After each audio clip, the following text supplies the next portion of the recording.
नमस्कार दोस्तों, स्वागत है आपका स्टार ऑथर पॉडकास्ट में।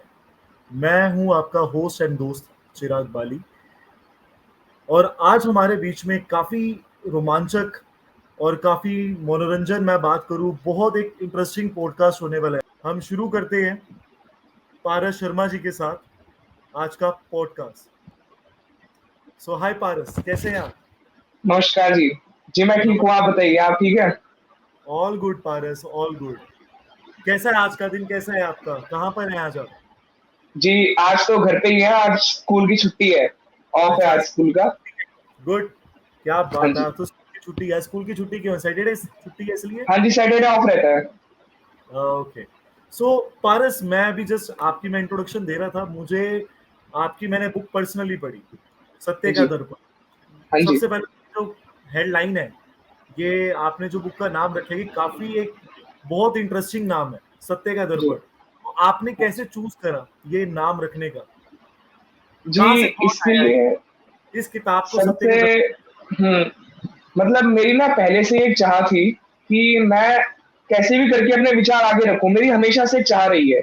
जो मेरे विचार हैं, मैं किसी भी तरह से आगे रखूँ। अब मैं किताब के ज़रिए रख रहा था और उस किताब में मैं वो सच्चाई बता रहा था जो लोगों को पता है, पर बोलता कोई नहीं है। तो मैंने उसी तरह से उसका नाम सोचा है, सत्य का दर्पण। दर्पण मतलब होता है शीशा, जिसे हम कहते हैं, शीशा एक। तो सच्चाई का शीशा है। मैंने किताब में ऊपर जो फ्रंट पेज है, उसपे मैंने एक लाइन भी डाली है कि सच्चाई का शीशा लेकर कब सच्चाई खोलेंगे। तो वहीं से मैंने मतलब सोचा है कि ये सच्चाई का एक शीशा है, मैंने वो मान के चला है उसे। तो उसी तरह, उसी ध्यान रखते हुए मैंने उसे लिखा है।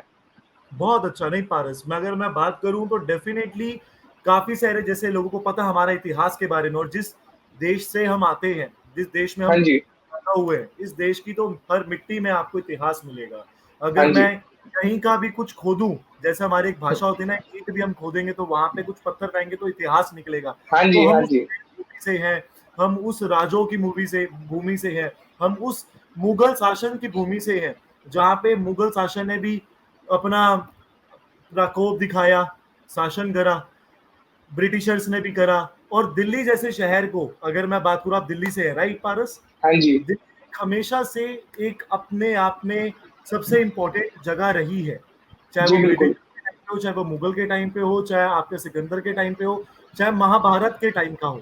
तो हाँ दिल्ली जी। जो जगह है, वो इंद्रप्रस्था जो जगह है, वो हाँ हमेशा जी। से अपने आप में एक इतिहास के ऊपर बहुत महत्वपूर्ण रहा है। दैट्स वाई आज हमारा देश का पूरा जो पार्लियामेंट है सारा, हाँ जी। वो भी दिल्ली से ही ऑपरेट होता है, राइट? जी, जी। सो आपकी पूरी बुक के अंदर इतिहास के बारे में आपने काफी कुछ घटनाएं बताई हैं। काफी सारी घटनाओं से आपने हमें ऐसा, जब मुझे लग रहा था जब हम आपकी किताब पढ़ रहे थे, तो हमें ये फील आ रहा था कि जब ऐसे फील आया कि मैं उस दृश्य के अंदर वापस चला गया।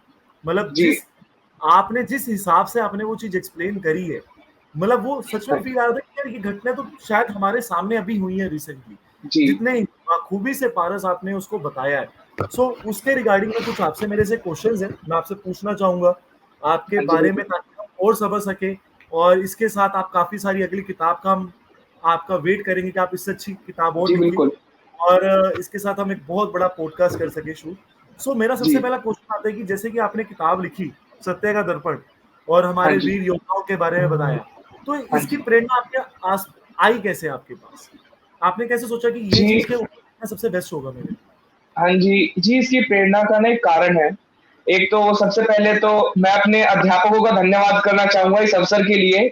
मुझे मेरे स्कूल से एक तो मार्गदर्शन मिला, प्रिंस पब्लिक स्कूल में मैं पढ़ता हूँ। मुझे वहाँ पर बताया कि आप ऐसे पुस्तक लिख सकते हो, और जब मुझे चांस दिया गया, जब आगे से मेरे टीचर ने बोला, तो मुझे लगा अब जब टीचर ने बोल ही दिया तो ये काम तो करना है, जब इस काम के लिए चुना है तो। और इससे पहले जी 3 साल मेरी शिक्षा आचार्य कुलम में हुई है। आचार्य कुलम बेसिकली एक, वहाँ पे वैदिक शिक्षा हमें दी जाती है, साथ ही इंग्लिश एजुकेशन भी हमें दी जाती है। स्वामी रामदेव जी का वो एक विद्यालय है, उनके द्वारा संचालित है। तो वहाँ पर इस तरह के जो विचार है वो मैंने सीखे, या राष्ट्रीय स्वयंसेवक संघ जिसे आप आरएसएस के नाम से जानते हैं, यहाँ से मेरे ये विचार है। तो इन जगहों से मैंने विचार निकाले हैं। और जब मैं देश की समस्याओं को देखता हूँ ना, आज के समय पे जो भी देश में समस्याएं हैं, तो मैं उनका मुख्य कारण एक ही मानता हूँ, हमारी शिक्षा प्रणाली। और उसी को लेके मैंने उसमें लिखा है इंडियन एजुकेशन एक्ट ऑफ 1858, के खिलाफ जो भी उसके घाटे हमें लगे हैं, मैंने सोचा मैं इसी पर लिखना चाहूंगा। ठीक है, नहीं बहुत अच्छी चीज है। डेफिनेटली एजुकेशन एक बहुत इंपॉर्टेंट रोल है आई जी गेस। बिल्कुल। आज के टाइम के जो अगर मैं बच्चे देखता हूँ आपकी जनरेशन के, तो उसमें काफी सारे कम बच्चे हैं जिनको इस चीजों के बारे में नॉलेज है। हाँ शायद जी। उसमें कहीं ना कहीं हमारी एजुकेशन सिस्टम और हमारे टीचर्स का मैं बोलूँ कि पीछे थोड़ा सा बैक स्टेप है कि कभी हाँ उन्होंने जी। बताया नहीं। बट कुछ टीचर्स ऐसे भी हैं जैसे जिन्होंने आपको बताया है इसके हाँ बारे में, जी। इतिहास के बारे में, तभी तो हम आगे लेके जा पाएंगे कि हम जी किस बिल्कुल। मिट्टी से पैदा हुए, हम किस मिट्टी के वासी हैं। तो अगर जी मैं बिल्कुल। पारस आपसे बात करना, तो मुझे सच में बहुत मजा आ रहा है। मुझे लग रहा है आज मेरे को काफी सारी खुद इतिहास के बारे में चीजें सीखने को मिलेंगी। जी, मुझे पारस मैं आज ये आपसे जानना बात चाहता हूँ। करने में मजा आ रहा है। मैं सच्चाई बताऊं तो बुकलूज़ा का बहुत-बहुत धन्यवाद करूँगा। ये मेरी लाइफ में भी पहली बार ऐसा मौका है, तो आज मुझे भी काफ़ी खुशी हो रही है। ये लाइफ का पहला मौका है, बट ये आखिरी नहीं होगा। ये पहला मौका आपके पास, इसके बाद बहुत सारे मौके आपके पास जी, आने वाले हैं। जी मैं बिल्कुल। डेफिनेटली यही आशा करता हूँ पारस। बट पारस, मैं दूसरा एक क्वेश्चन पूछना चाहूंगा, जो मतलब मैं काफी टाइम से, जब मैं आपसे इंटरव्यू, मुझे पता चला कि आपका, मैंने किताब के बारे में पढ़ा। देखो क्या होता है कि आज हम जिस टाइम से आए हैं, अगर हाँ जी। एग्जांपल आप कोई शाहरुख खान या अमिताभ बच्चन की मूवी देखते हैं, तो हम शाहरुख खान अमिताभ बच्चन बनना चाहते हैं, है ना। हाँ कुछ दिनों जी। तक हम ऐसा कुछ रोल करते हैं, बात करते हैं, हाँ जी, चलते हाँ हैं, जी। डांस हाँ करते जी। हैं। अब हाँ जैसे जी। आपने ये किताब लिखी, तो मैं इसमें महाराणा प्रताप जी और छत्रपति शिवाजी के बारे में आपने आपने उनके बारे में कुछ लिखा, आपने हाँ जी। बताया उनके जीवन के बारे हाँ में। जी। अगर मैं बात करूं महाराणा प्रताप और छत्रपति शिवाजी, अगर आप होते आज हाँ के जी। टाइम में, तो आपको क्या लगता है कि आप क्या करते सबसे पहले? कैसा आपका रूप होता? मतलब आप कैसा, जैसे उनकी उन्होंने, जैसा एक उनका स्ट्रक्चर था, जैसे उनका एक इमेजिनेशन था, तो हाँ आपका जी। कैसा होता? जी, मैं तो देखिए जो भी हमारे वीर थे उन्हीं से इसी चीज़ की प्रेरणा लेता हूँ। छत्रपति शिवाजी महाराज हों चाहे महाराणा प्रताप हों, सबसे पहली उन्होंने हमें सीख क्या दी? स्वाभिमान से जीना, जिसे हम सेल्फ रिस्पेक्ट आज कहते हैं। उसके बिना लाइफ में कुछ भी नहीं है, जो सच्चाई है। तो मैं सबसे पहली जो मेरी मेंटालिटी है आज भी दिमाग की, कि मैं स्वाभिमान से जीता हूँ, हमेशा से ही। जी, हम्म, एक होता है अहंकार और एक होता है स्वाभिमान, दोनों में बहुत बड़ा अंतर है। अहंकार हमें आने नहीं देना चाहिए और स्वाभिमान कभी जाना नहीं चाहिए हमेशा। इस चीज़ को मैं सोचकर जीता हूँ और आज भी जीता हूँ। और अगर मेरे को मौका मिलता है तो छत्रपति शिवाजी महाराज की तरह मैं बिल्कुल जीवन जीना चाहता हूँ। जिस तरह वो अकेले खड़े रहे, एक बहुत ही हिम्मत वाला काम था जो उन्होंने करा है। पता नहीं शायद अब तो कोई कर भी नहीं सकता है। मैं उनकी तरह बिल्कुल जीवन जीना चाहूँगा। बहुत अच्छी बात। नहीं, डेफिनेटली पारस, जो उन्होंने करा है, शायद हम वो चीज कभी हम एक्सप्रेस भी ना कर सके, जी, जैसा बिल्कुल उनका सच बात साहस है। था। सबसे हुँ, बड़ी बात जो आती है, साहस, कॉन्फिडेंस। आज के टाइम में इतनी सी छोटी उम्र से हमें पता है कि हम इंस्टाग्राम चलाना है, हमें ये अकाउंट बनाना है, बट हाँ जी। उस टाइम के बच्चों में जो एक था कि हमें अपने देश के लिए कुछ करना है, हमें मरना भी पड़े तो हमें कोई गम नहीं है, राइट। जी।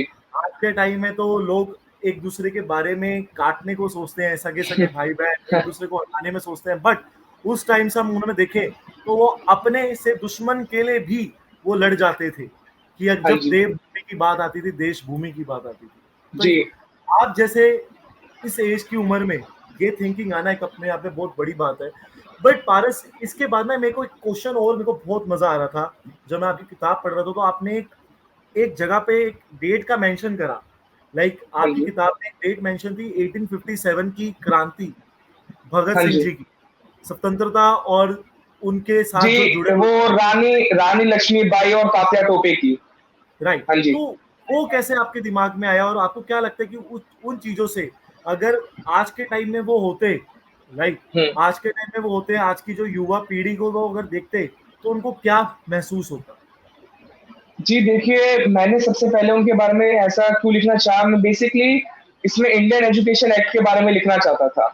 तो उसकी जो शुरुआत है वो अंग्रेज़ों से ही है और अंग्रेज़ों के खिलाफ जो पहला विद्रोह हुआ था, पहले उनके खिलाफ कोई गया था, तो 1857 की क्रांति में ही हुआ था।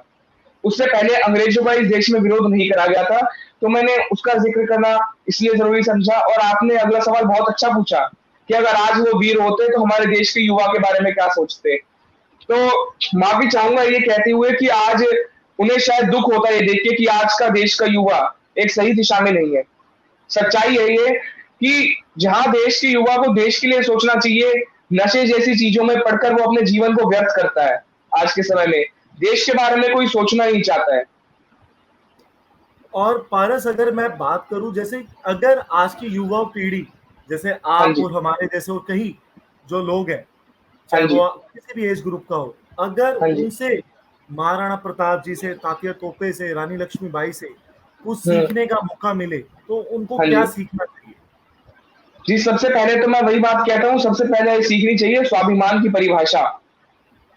सबसे पहले ये कुछ लाइन्स हैं जैसे स्वाभिमान की परिभाषा, राष्ट्रहित सर्वोपरि। संस्कृत में एक वाक्य कहा जाता है राष्ट्रहित सर्वोपरि, मतलब राष्ट्र के हित से ऊपर कुछ नहीं है। आप एक समय के लिए भूल जाइए आपका धर्म क्या है, आप हिंदू हो, मुसलमान हो, आप ब्राह्मण हो, क्षत्रिय हो, शूद्र हो, कुछ भी हो। पर जब बात राष्ट्र की है तो अपने मतभेदों को भूल के आपको आगे आना चाहिए हमेशा से। आप मेरे को एक बात बताइए, ऐसा नहीं था कि यहाँ भारत के राजाओं में मतभेद नहीं था। राजपूतों में जो राजा थे उनमें भी मतभेद था। भारत के राजाओं में बहुत ज्यादा मतभेद था। पर तब भी उन्होंने उसको भुलाकर वो आगे आए और भारत के लिए उन्होंने लड़ाई लड़ी। तो ये चीज सीखने की है कि एकता से सब कुछ हो सकता है। जब ये धरती हमारी है तो हम नहीं तो इसके लिए और कौन लड़ेगा? सोचने वाली बात है। बहुत अच्छी बात करी आपने पारस। तो अगर मैं पारस, अगर मैं ये बात करूं, जैसे डेफिनेटली आप जो मुझे बात कर रहे हैं बिल्कुल सही है ना? मतलब सुन के भी एक अपने आप में ना, वो कहते हैं कि गूज बम्स, रोंगटे खड़े हो हाँ जाते जी, हैं जब इसके बारे में सुनते हैं, सोचते हैं। जब मैं सत्य का दर्पण आप जब आप लिख रहे थे, तो हाँ जी। आपको सबसे मुश्किलात किस चीज में हुई कि ये जी, कहानी को लिखने में? जी देखिए, कहानी ढूँढने की अगर मैं बोलूँ तो मेरे को सच्चाई तो ये है, मेरे को मुश्किल हुई थी लिखने में। मेरे साथ दिक्कत ये थी, मैं सोच रहा था, मतलब मेरे पास टॉपिक बहुत सारा था लिखने के लिए। मैं और ज़्यादा लिखना चाहता था, बस एक चीज़ छाँटी कि इस टॉपिक को इस बार कवर कर लेता हूँ। बाकी जो दिक्कत थी वो तो ये थी कि बेसिकली अभी मैं 10th में हूँ। 10th का थोड़ा पढ़ाई का भी प्रेशर था। थोड़ा-सा पढ़ाई से टाइम हटाना पड़ता था, बुक को टाइम देना पड़ता था। तो थोड़ी-सी बस उस चीज़ की दिक्कत थी, पर वो चीज़ थोड़ा एडजस्ट मैंने कर ली थी। बाकी तो मुझे कोई ख़ास दिक्कत इसमें आई नहीं।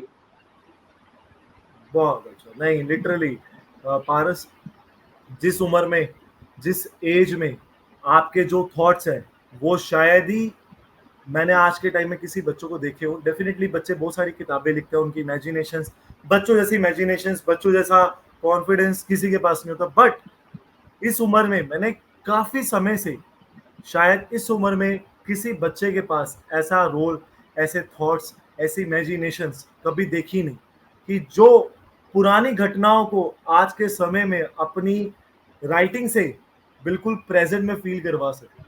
वो आपकी कविताओं के अंदर, आपकी किताब के अंदर, आपके भावनाओं के अंदर मुझे फील हुआ। पारस, जी, इसी के साथ अगला राउंड शुरू करते हैं। थोड़ा सा जी। इंटरेस्टिंग होगा, क्योंकि ठीक है जी। पारस ने सत्य की घटनाओं के ऊपर आधारित, एक सत्य की घटनाओं पे, एक सत्य का दर्पण दिखाने की घटनाओं पे आधारित एक बड़ा टफ टास्क करा है, जैसे उसने बताया 10th के बोर्ड के साथ। बट क्या कहते हैं ना, हमारे टाइम में हम क्रिकेट खेलते थे गली के अंदर। आई एम हाँ नॉट जी। श्योर कि आप लोगों के पास वो टाइम है या नहीं है, मैंने आज तक देखे भी नहीं। बट चलो हम यहाँ पे गेम खेलते हैं कुछ आपके लिए, आपकी बुक से रिलेटेड ही गेम खेलेंगे, ठीक है? जी, ठीक है। लाइक हमने उसका नाम दिया फायर राउंड क्वेश्चंस। तो मैं आपसे क्वेश्चंस पूछूंगा, आपको जी, उसका फटाफट मुझे आंसर देना, ठीक है? ठीक। सो हैम्पर रैम्पर तो कुछ मिलेगा नहीं क्योंकि ये हम शो नहीं कर रहे हैं। बट डेफिनेटली जब हम अगला पॉडकास्ट आपका शूट करेंगे तो डेफिनेटली कुछ हैम्पर हम आपको रखेंगे, ठीक है? तो पहला क्वेश्चन मेरे लिए आता है, अगर आप इतिहास के किसी वीर योद्धा के साथ चाय पी सकते तो वो कौन होते? अगर आपको किसी वीर योद्धा से चाय पीने का मौका मिलता अच्छा। इतिहास, तो किन के साथ आप चाय पीना पसंद करते? जी देखिए, सबसे पहले तो हम क्या वीर योद्धाओं के साथ चाय पिएँगे, हम तो उनके पैर की धूल बराबर हैं। क्या मौका मिलेगा, सौभाग्य की बात है अगर मिल जाए तो। और अगर ऐसा मौका मिलता, तो मैं छत्रपति शिवाजी के साथ चाय पीना ज़रूर पसंद करता एक बार। कारण? जी, कारण उसका ये है, मैंने आपको बताया ना, उन्होंने जो हिंद स्वराज का एक सपना भारत को दिखाया, उन्होंने भारत को उस समय खड़ा करा, जब मतलब आज़ादी की सब लोग आस छोड़ चुके थे। तो वो मेरे को काफ़ी ज़्यादा प्रेरणादायक रहा है मेरे जीवन में भी। छत्रपति शिवाजी महाराज के जीवन से मैं बहुत कुछ सीखता हूँ। उनकी माता जी थी जीजाबाई, उनके जीवन से मैं बहुत कुछ सीखता हूँ। जिस तरह उन्होंने अपने बच्चे का पालन पोषण करा, जो उनका जो बचपन था वो रामायण और महाभारत सुनते हुए निकला है और प्रजा के बीच निकला है। सबसे बड़ी बात ये है, वो हमेशा से प्रजा के बीच रहे हैं। जिसे आज आप कहते हैं डाउन टू अर्थ, वो उस तरह के आदमी थे। महिला सम्मान करता थे, नारी सम्मान के लिए उन्होंने काफी कुछ करा। एक बार की तो मैं आपको एक घटना का भी जिक्र कर देता हूँ, जब उनके सेनापति ने उनके शत्रुओं के जो शत्रु थे उनके घरों से उनकी महिलाओं को उठा लिया था। तो छत्रपति शिवाजी महाराज ने सम्मान पूर्वक महिलाओं को दोबारा उनके घर भेजा था। तो ये भी एक बहुत बड़ी सीखने वाली बात है हमारे लिए। बहुत बहुत अच्छा। तो मुझे लगता है कि आज के टाइम में आपके आइडल्स छत्रपति शिवाजी ही हैं। तो डेफिनेटली मैं आशा करता हाँ हूँ कि जी, आप उनके नक्शे कदम पे चले। आप हाँ भी जी, कहते हैं कि एक इंसान, एक व्यक्ति चेंज लाने के लिए काफी हो। हाँ आई जी, गेस आपके जैसे थिंकिंग इस पॉडकास्ट के माध्यम से, और आप जिस जगह पे रहते हैं उसके माध्यम से आप काफी लोगों तक पहुंचाएं, तो डेफिनेटली जो महिलाओं के सम्मान के बारे में, जो आत्मनिर्भर होने के बारे में, जो डाउन टू अर्थ होने के बारे में, शायद जो हम किसी ना किसी हद तक भूल चुके हैं, वो शायद हमारे में वापस आ सके। अगला जी, क्वेश्चन इसी के साथ ये है, अगर मान लो आज के हम दुनिया में सोशल मीडिया पर है, राइट, सोशल हाँ मीडिया जी, के माध्यम से आज भी हम एक डिस्कशन कर रहे हैं। हाँ जी, छत्रपति शिवाजी आज इंस्टाग्राम पे आते, उनका अकाउंट बनाते, हाँ जी। तो उनकी पहली पोस्ट क्या होती? तुम्हें क्या लगता है, क्या डालते वो पहली पोस्ट अपनी? जी, मुझे लगता है पहली पोस्ट वो डालते अखंड भारत जिसमें मुगलों का राज ना हो, उसमें भगवा लहराया होता। मुझे लगता है पहली पोस्ट उनकी वही होती। बहुत अच्छा, जहाँ बहुत जय भवानी का नारा लगता, वो भारत जो उनका सपना था हमेशा से, उसकी वो पोस्ट ज़रूर डालते। बहुत अच्छा, बहुत अच्छा, लिटरली। और सबसे पहला कमेंट हमारा आता, क्या आता, हाँ, बिल्कुल। क्या लिखते हम नीचे कमेंट में? जी, मैं तो बिल्कुल लिखता जय भवानी, जय शिवाजी तो ज़रूर लिखता जय भवानी के बाद। अरे क्या बात है, मतलब सच में आपका पॉडकास्ट करते हैं आज मेरे गूज बम्स आ रहे हैं, मुझे सच में फील हो रहा है कि मैं लिटरली आपके अंदर वो एक ना वो छवि भी दिखती है, छत्रपति शिवाजी की जो फोटो है, एक हम टोपी लगा दें, मुंह से आ जाए, तो मजा आ जाए, है ना? सो अगला क्वेश्चन इसी के साथ, अगला क्वेश्चन बहुत इंटरेस्टिंग है। अगर पारस आपको मौका मिलता इतिहास में पीछे जाने का, हाँ जी, बहुत संगीन क्वेश्चन है, बहुत सोच समझ के इसका आंसर दीजिएगा। जी। अगर आपको पारस एक वक्त के लिए मौका मिल जाता है इतिहास में पीछे जाने का, तो आप ऐसी कौन सी घटनाओं को सही करते जो उस टाइम में दोहराई थी? ऐसी घटनाओं को, जी, अगर बेसिकली मैं ठीक करना चाहता इतिहास में, तो मैं इस एजुकेशन को ही ठीक करता सबसे पहले तो। जिस समय हमारे देश के गुरुकुल ध्वस्त हो रहे थे, मैं उन्हें बचाना चाहता। क्योंकि यहाँ की जो शिक्षा थी ना, वो सबसे ऊपर थी। विश्वास मानिए, 18-18 विषय हमारे गुरुकुलों में पढ़ाए जाते थे, जिसे आज हम हायर एजुकेशन कहते हैं। उस तरह की शिक्षा हमारे गुरुकुलों में तब दी जाती थी। आपको मैं बताता हूँ, आपको क्या लगता है प्लेन का इन्वेंशन किसने करा है? आप बताइए। चलिए, मेरा ये आपसे प्रश्न है आज पॉडकास्ट जी, के बीच, जो एरोप्लेन है उसका इन्वेंशन किसने करा है? देखो अगर मैं पुराणों के हिसाब से मैं बात करूं, देखो हाँ दो जी, दो टाइप की चीजें होती हैं पारस। एक तो हाँ जी, होता है सेब गिरा तो हमेशा पहले भी था, है ना? जी, बट हम दोनों ने शायद कभी डिस्कशन करा हो, बट उसको जो डॉक्यूमेंटेड कर दिया गया, वो कर हाँ किसने जी, कर दिया? न्यूटन ने, है ना? हाँ जी, तो बिल्कुल। न्यूटन के हिसाब से पहला सेब गिर गया। तो जी, बट अगर हम अपने पुराणों की बात करें तो उसमें था पुष्पक विमान, रावण। हाँ जी, बिल्कुल। रामायण के टाइम पे बताया गया है कि एक जहाज होता था, कुछ उड़ने वाला पुष्पक विमान होता था, जिसमें रावण बैठ के पूरा जी, संसार का भ्रमण करता था, राइट? जी, ये तो सिर्फ पुष्पक विमान की बट बात है। और मैं बट आपको वही अगर वैसे बताऊं तो महर्षि बट भारद्वाज। वहां पे जब टू ब्रदर्स ने वो सेम प्लेन बनाते तो वो पहला बन गया। बट हाँ मेरे जी, हिसाब से अगर होता तो वो पुष्पक विमान मेरा पहला था। मैं क्या मुझे बताता हूँ आपको। महर्षि भारद्वाज हुए थे हमारे यहाँ पर एक, उन्होंने पहली बार विमान का इन्वेंशन करा था। उनके द्वारा लिखित आज भी विमान शास्त्र है, जिसको नासा ने मंगवाया भी था पीछे कुछ, शायद 1 से 1.5 साल पुरानी बात है ये। उस विमान शास्त्र के अंदर जिस प्लेन का डिजाइन महर्षि भारद्वाज ने दिया है, आज भी वैसा प्लेन आज की टेक्नोलॉजी नहीं बना पा रही है। कमाल की बात ये है। एक ऐसा महर्षि चरक, महर्षि सुश्रुत, महर्षि पतंजलि, महान से महान आए हैं यहाँ पर हेल्थ प्रॉब्लम्स कभी आई नहीं, क्योंकि इतने महान महान वैज्ञानिक यहाँ पर आए थे। तो मैं बेसिकली इतिहास में अगर जाता तो मैं इसी प्रॉब्लम को ठीक करता, मैं अपनी एजुकेशन को बचा लेता। देश तो बच जाता, पर मेरी एजुकेशन नहीं बच पाई, मैं उसको जरूर बचाता। बहुत अच्छा पारस। अब इसी के साथ मैं अगला क्वेश्चन करता हूँ। अगर एग्जाम्पल भगत सिंह जी आज हमारे साथ होते, हाँ थोड़ा जी। सा इंटरेस्टिंग क्वेश्चन है, ठीक है, सीरियस हाँ जी। क्वेश्चन नहीं है। जी। भगत सिंह जी आज हमारे साथ बीच में होते तो वो कौन सी मूवी देखना पसंद करते? जी, कौन सी मूवी देखना पसंद करते हैं?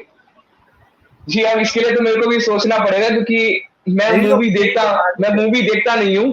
बेसिकली मैं इतने ज़्यादा मतलब मूवीज़ देखता नहीं हूँ। अगर आपने आज के समय रिसेंटली में कौन हो सी मूवी देखी थी जो आपको बहुत अच्छी लगी पारस? कोई देखी आपने? जी, जो जो फ़िल्म, हाँ, मैंने कुछ फ़िल्में देखी हैं जो मेरे को अच्छी लगी हैं, जैसे कि तानाजी एक फ़िल्म है, शायद अजय देवगन की है, वो मेरे को काफ़ी अच्छी लगी। और इसी तरह की a legend of Bhagat Singh, मुझे वो काफ़ी अच्छी लगी थी वो फ़िल्म भी। और ये अभी हमारे कैप्टन विक्रम बत्रा की भी थी, शेरशाह जिसे कहते हैं हम।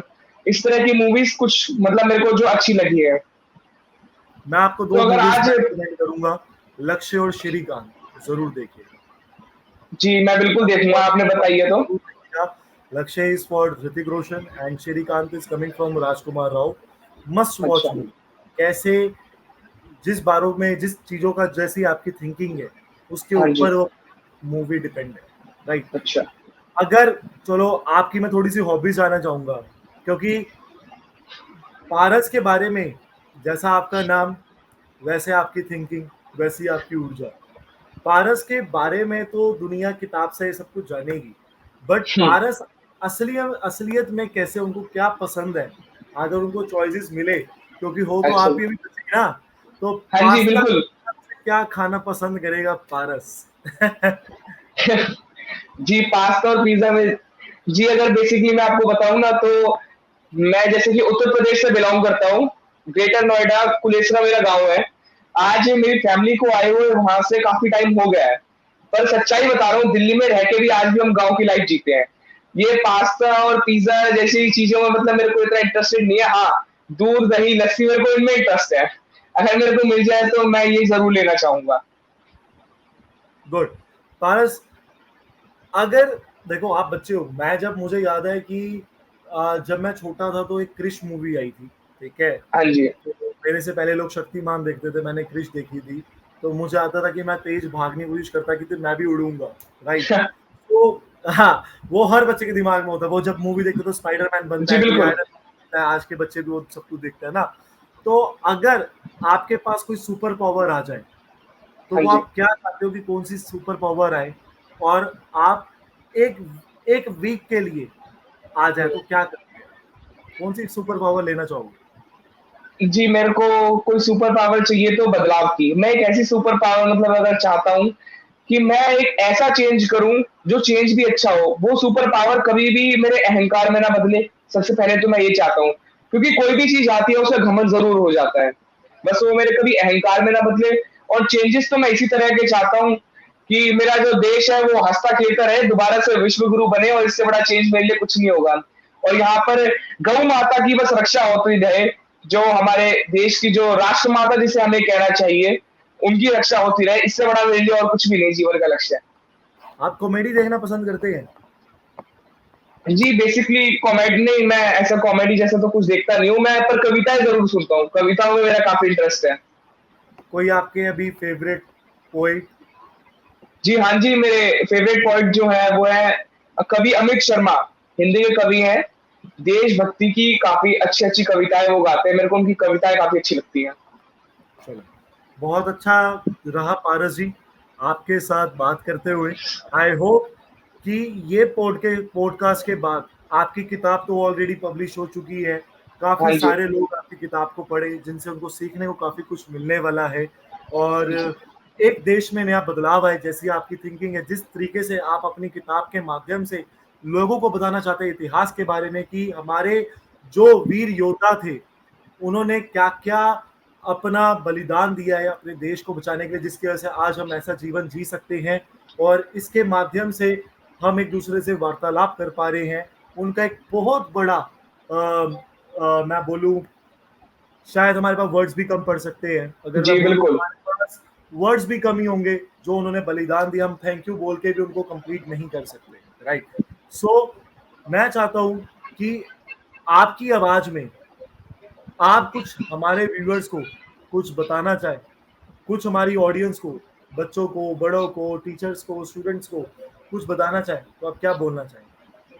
जी, मेरा जो आज यहाँ से आपके थ्रू बुकलूज़ा के माध्यम से जो एक मैसेज रहेगा, वो यही रहेगा कि व्यक्तिगत जीवन सबका है। देखिए, परिवार सबके पास है, पर हमें कम से कम अपने देश के बारे में सोचना चाहिए। ये चीज़ हमें मैं से निकल के ना हम पर ज़रूर आना चाहिए। जब हमारी संस्कृति सिखाती है वसुधैव कुटुंबकम, ये संपूर्ण सृष्टि मेरा परिवार है, तो इस चीज़ को फ़ॉलो करना चाहिए। राष्ट्र हित सर्वोपरि, राष्ट्र के हित से बड़ा और कुछ भी नहीं है। और इस पुस्तक के माध्यम से तो मैं यही कहना चाहूँगा कि पुस्तक को एक बार ज़रूर पढ़िए। अगर मेरे इन विचारों से एक भी व्यक्ति के विचार बदलते हैं, तो मेरे लिए धरती पर स्वर्ग बन जाएगा, आप विश्वास मानिए। मेरे लिए उससे बड़ी खुशी की बात कोई भी नहीं होगी। Good. So thank you so much Paras. And Paras की बुक लाइव हो चुकी है। Please check out this book available on the book stores and given on the link of this video. आप वहां जाके लिंक आप ले सकते हैं, डिस्क्रिप्शन के अंदर हमने डाला हुआ है, और आप पारस की बुक को पढ़ सकते हैं। और ज़्यादा से ज़्यादा बुक ये पढ़ें ताकि बहुत अच्छी भावनाएं आप लोगों के अंदर डेवलप हो। बहुत सारी अच्छी थिंकिंग, बहुत सारी पॉजिटिविटी आपको देखने को मिलेगी, सीखने को मिलेगी। इसी के साथ आज का पॉडकास्ट हम एंड करते हैं और आशा करते हैं कि आप सबको ये पॉडकास्ट पसंद आया होगा, और हम जल्दी इंतज़ार करेंगे पारस शर्मा की अगली किताब का, जो कि और रोमांचक होने वाली है। थैंक यू सो जी, much audience, thank you so much. धन्यवाद। धन्यवाद।